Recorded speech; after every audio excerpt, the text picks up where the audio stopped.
Tonight we're here in Ironton for the game of the week between Wheelers and the Athens Fighting Tigers. Stay tuned to hear about the new conference coming to the 7-4. All that and more right here, right now.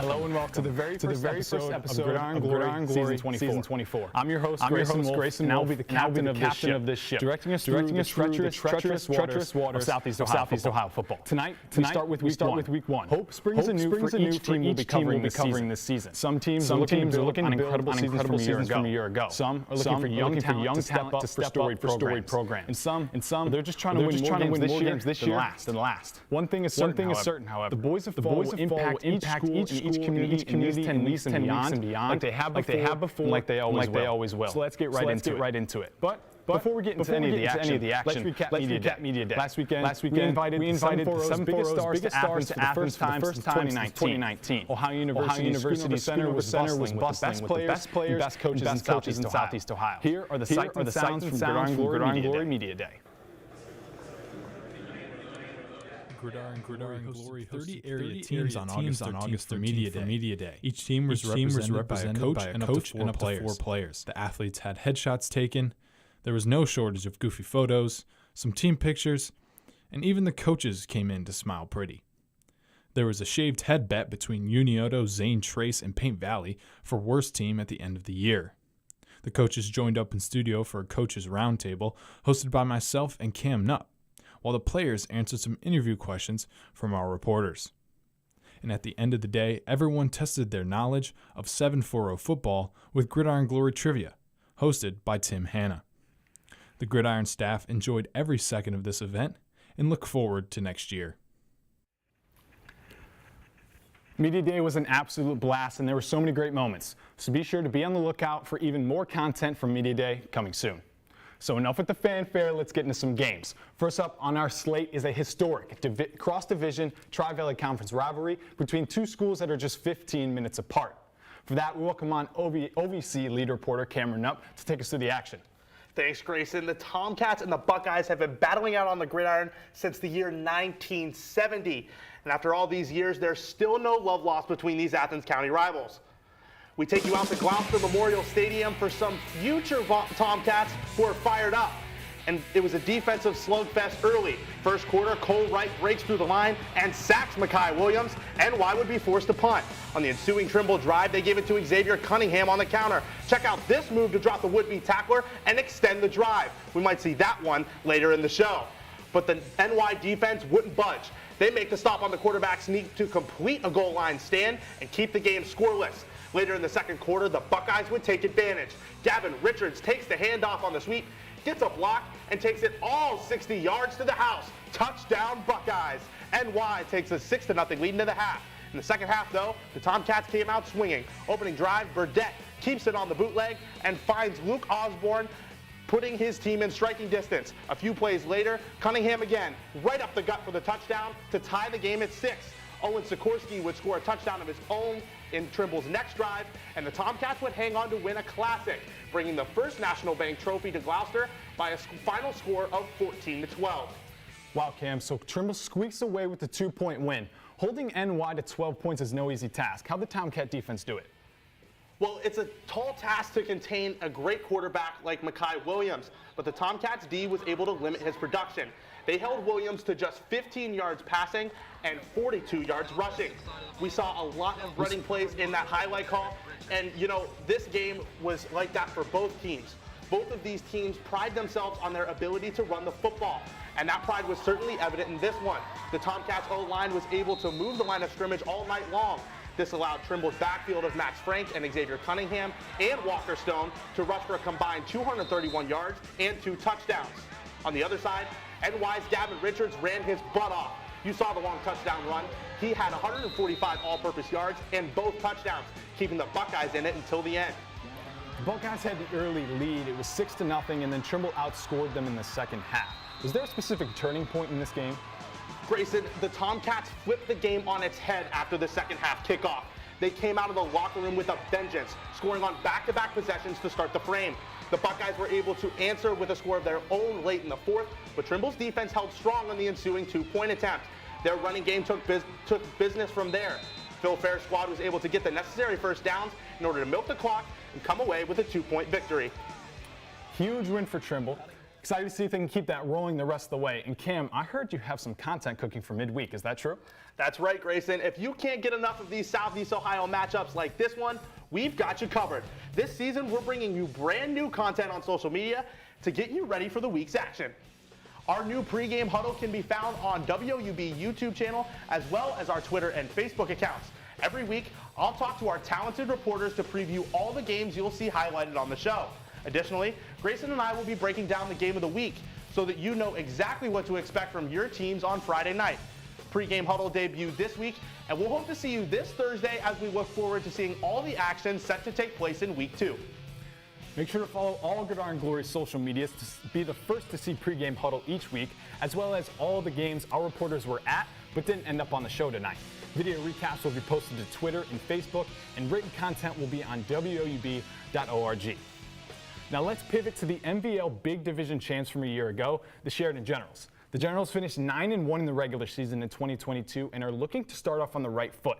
So now we have who else but MVL lead reporter Bryce Tinson to see how Coach Culver and the Generals fared in week 1. Grayson, I woke up like a little kid on Christmas morning. Football is back, and with football comes the Red Rage, and boy were they ready.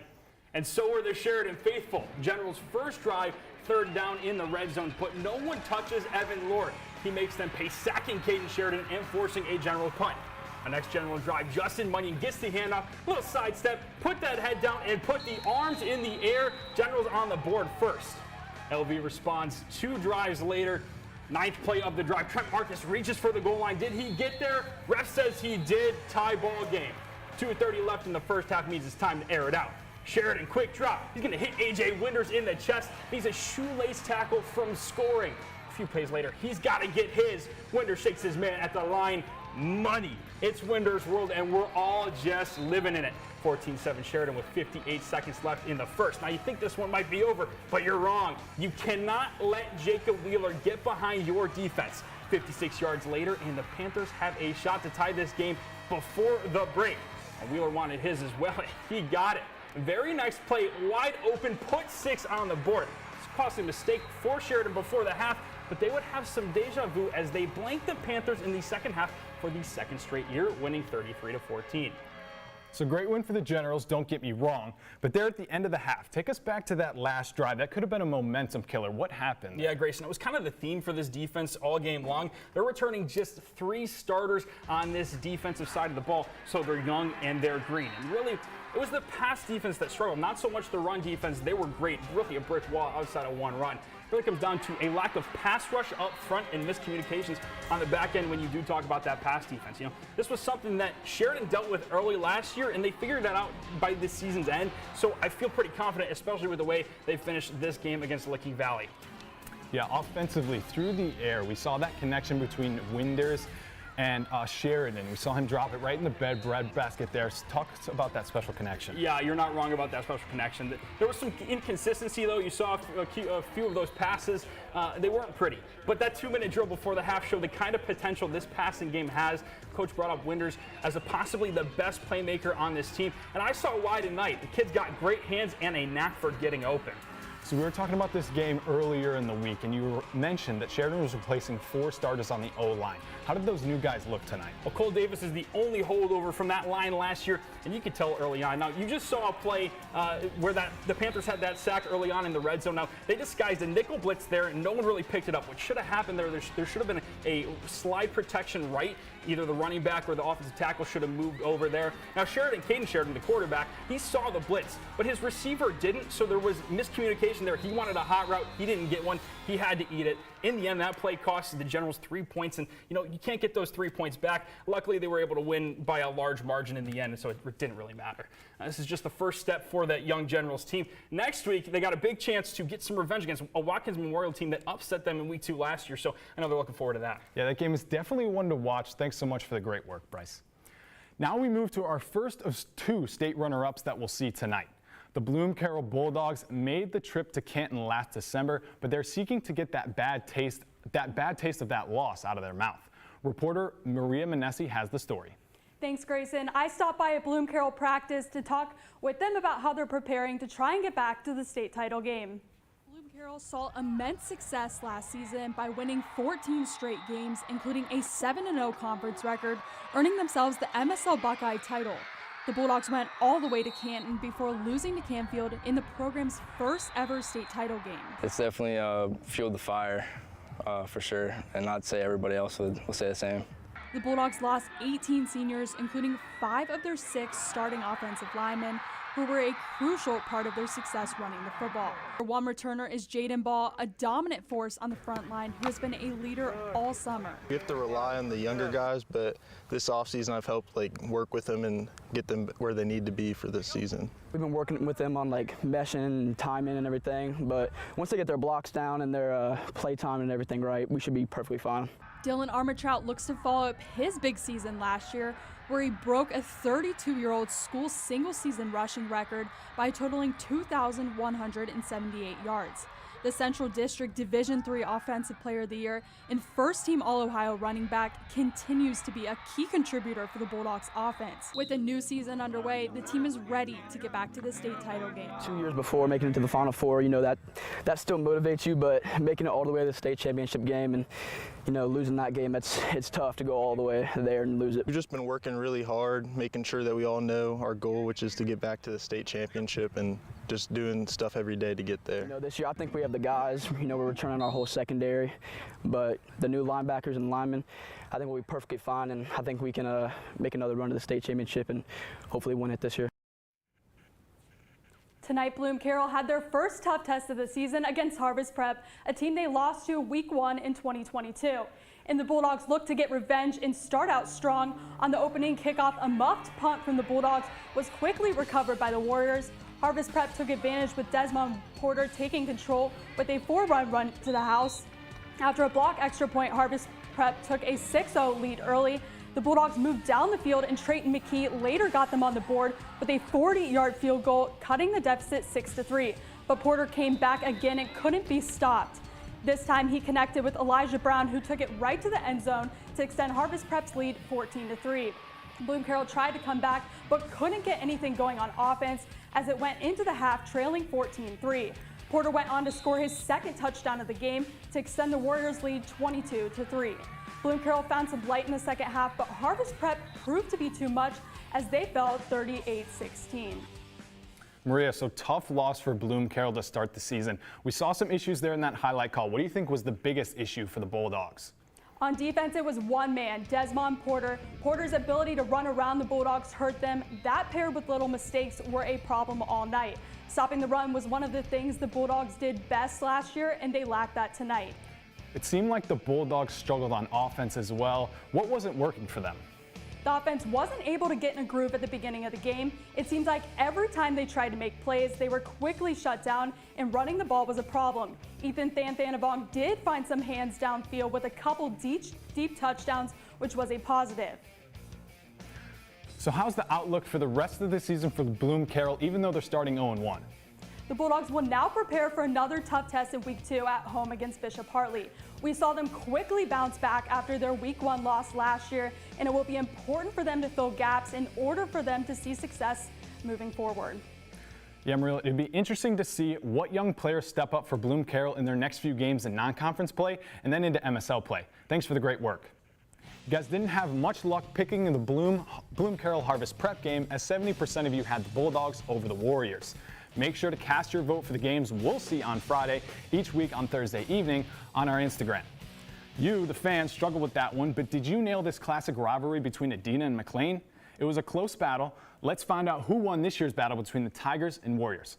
For this SVC versus FAC matchup, we welcome FAC lead reporter Zach Mothersbaugh to the show. Thanks, Grayson. Classic is definitely a great way to describe it. Besides 2020, these teams have played every year since 1989, and the rivalry extends all the way back to 1922. But here in 2023, it's week 1, and these two teams are ready for battle. And the Tigers got the first swing in. First play from scrimmage for the Warriors, and you can tell it's week 1 as McLean forces a fumble, and they are able to jump on it.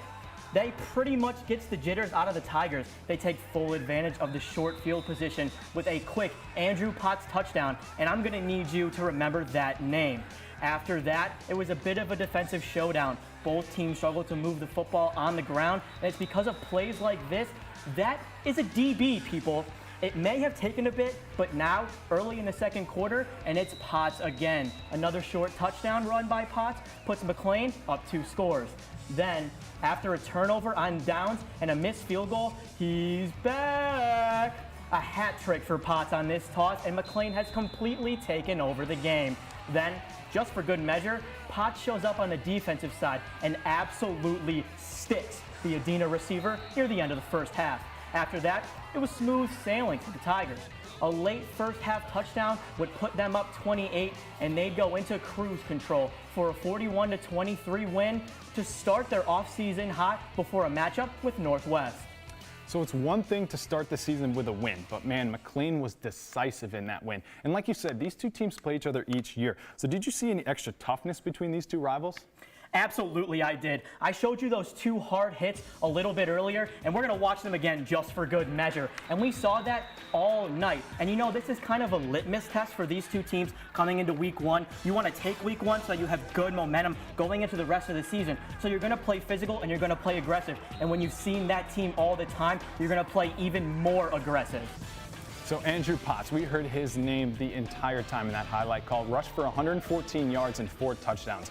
You got to tell us what he looked like on field level, Zach. Man, I wish you all could be there. I mean, he had 3 of those 4 touchdowns in the first half. And let me tell you, it was the defense who really got him going. That early turnover that I mentioned at the beginning of the game, that was when Potts scored his first touchdown. And you're going to let a guy like Andrew Potts get hot early, you better watch out the rest of the game. And it wasn't just Potts that they got going early. That defense made a turnover at the end of the first half too, not just the end of the first quarter, or the beginning of the first quarter, sorry, and that set up a whole nother touchdown for them. Yeah, so an early season 18-point differential for McLean. How do the Tigers continue to build from here? Well, let me tell you, if you watch the Tigers, you know they love to run the ball. And if you're in this situation, it helps you run the ball a little bit more when you're up by so many points. Obviously, Adena cut it back a little bit in that third quarter, but they need to keep running the ball. Run the ball all the time. Stick to yourself. They had 41 rushes for 304 yards. That's almost 7.5 yards per carry. Pretty good. So if you do that every game, that's going to help you win. Yeah. So a great win for the Tigers here early in 2023. Let's see how they can build on that the rest of the year. Thanks so much for your great work, Zach. Let's take a look at our tweet of the week. Oh, and look at that. It's our very own Cameron Nupp and Shane Scalfaro at NY and Trimble. You want to get featured on the show? Tweet out something fun next Friday. Maybe it's a picture, maybe it's a video. Tag at Gridiron Glory on Twitter to get it on the show. In high school athletics, conferences are always changing. Schools leave them, schools join them. But it's not every day that a new conference is created here in Southeast Ohio. We welcome on Dylan Westmeyer to take us through the new Twin State League. Yeah, Grayson, the Twin State League is the first conference created in Southeast Ohio since the Mid-Ohio Valley League in 2019. The Twin State League consists of teams from both Ohio and West Virginia. The TSL is a 4-team conference consisting of the Fort Fry Cadets, Marietta Tigers, Warren Warriors, and Point Pleasant Big Blacks. The league came together due to the 4 teams not being able to find homes elsewhere. Distance is not a problem for these schools as Warren, Fort Fry, and Marietta form a triangle of 20-minute drives. For the first game in TSL history, everybody's ready from the band to the students. And don't forget the fans. The teams believe that regardless of division, each school has a chance to win the league, and that it will be competitive from year to year.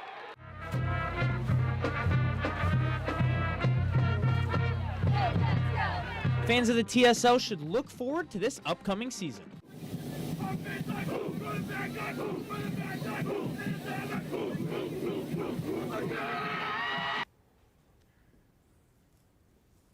With energy like that, the TSL is going to be a conference to watch. Yeah, Zach, Dylan, that looked like so much fun you were out there. I can't wait to see how the TSL shakes out. Thanks for your great work tonight.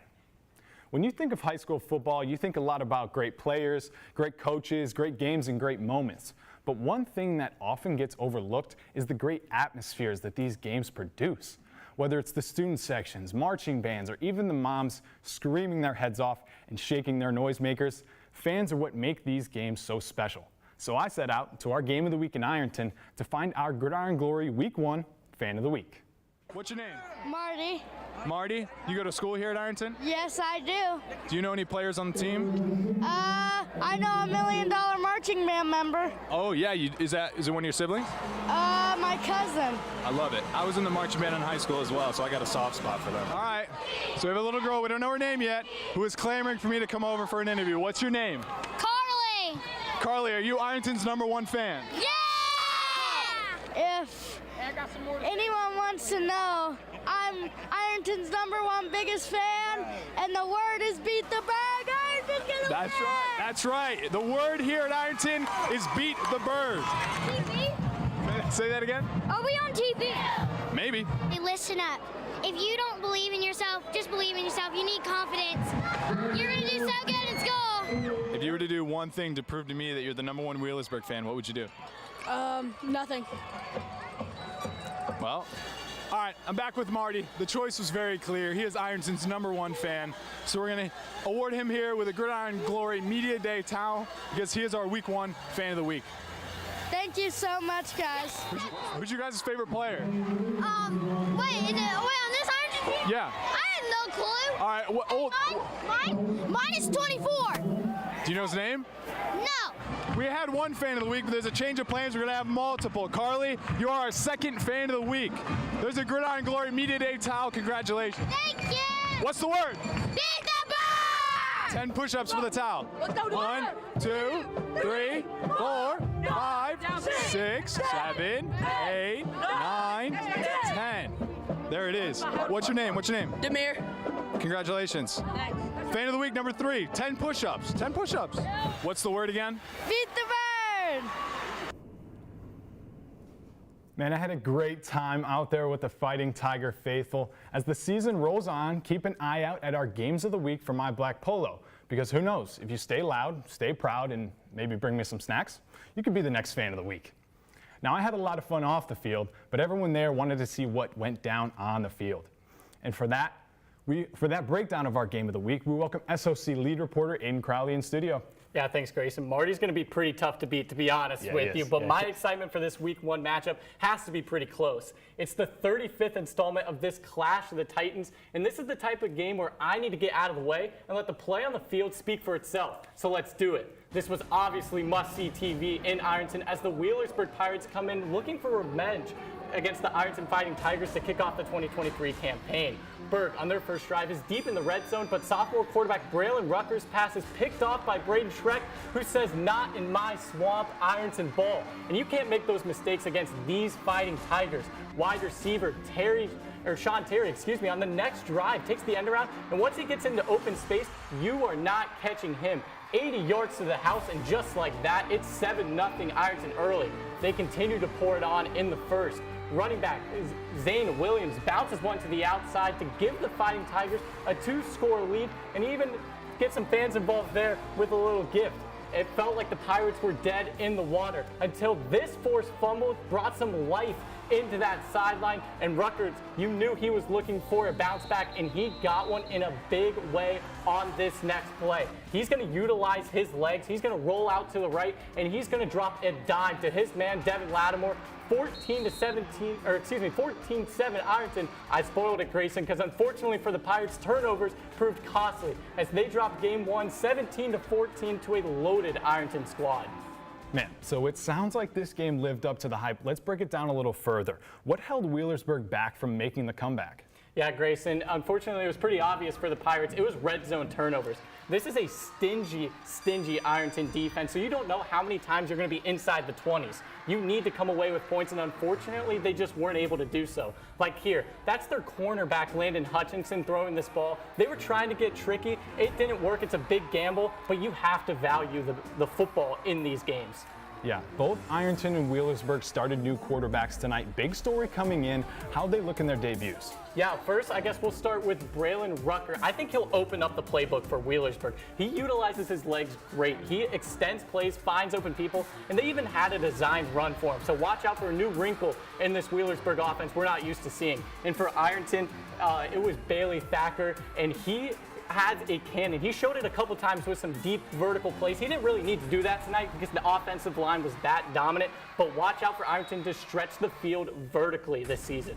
Yeah, let's shift gears and let's talk about the Pirates. Their non-conference schedule. It's not getting easier, is it? No, it doesn't, Grayson. We saw Harvest Prep earlier in the show. Wheelersburg has them. They have the Jackson Ironmen, who are a staple here in the 7-4-0, and they even take on a Cincinnati opponent, Archbishop McNicholas. Rob Woodward, the head coach, has mentioned that he wants to play tight, physical games, especially when it comes to playoff time. You want to be comfortable in those types of situations, and you want to be at your peak in those moments so you don't blink. And Wheelersburg plays to that every single time. They play a hard schedule pretty much every single year. They like to be in those games so they can be ready come playoff time. What's Berg's next test? Yeah, so for them, obviously, I just mentioned the McNick Rockets out of Cincinnati. They'll take on them. And then for Ironton, they're going to be taking on those Jackson Ironmen in what should be an absolute classic that I'm looking forward to. Yeah, really looking forward to those games too. Aiden, thanks for your great work. Now, we've seen a lot of football tonight. We've seen some good plays, some great plays. But before we get out of here, let's go through our top 5 plays of the week. We start at our game of the week and a play we just saw. Braylon Rucker rolls out, and oh, who is it? Braden Schreck snatches it right out of the air to set the tone for that rivalry battle. Next up at number 4, we're going to head over to the gray turf in Marietta with Fort Fry Marietta, a scrum of Tigers and Cadets. Here comes Clayton Miller. Across the 50, he's going to skirt past a defender, gets a block, and all the way to the house. Now, trust me, he scored. Video cuts off, but trust me. Number 3, we head back to our game of the week, and here comes Sean Terry. Check out his coach. Come on, to the house, Terry. Keep it coming, Terry. To the house, and to the house he does. 80-yard touchdown for Sean Terry. Now, we're down to number 2, and it's Caden Sheridan dropping it into the breadbasket for his man, A.J. Winders. And finally, our top play of the week. It's got to be Xavier Cunningham coming up the left side, whoop, right past his defender. Let's see it again. Run it back again. Let's put it in slow-mo. Oh, just the smallest of moves, and he drops the NY defender. And there they are. Those are our 5 plays of the week. If your play didn't make it, don't worry. Keep working hard, keep making those plays, and who knows, maybe you'll be our top play next week. So that's all the time we have, and what a fun half hour it was. Don't forget to stay up to date with all Gridiron Glory socials and WOUB.org for more game recaps, more highlights, more everything. Don't forget to also check out our TikTok. A lot of our Media Day content will be posted on there. And man, week 1 has been fun, but as the season moves on, the games get more important and more players step up. So we'll see you here next week, same time, same place. Because remember, there is nothing better than Friday nights and Gridiron Glory.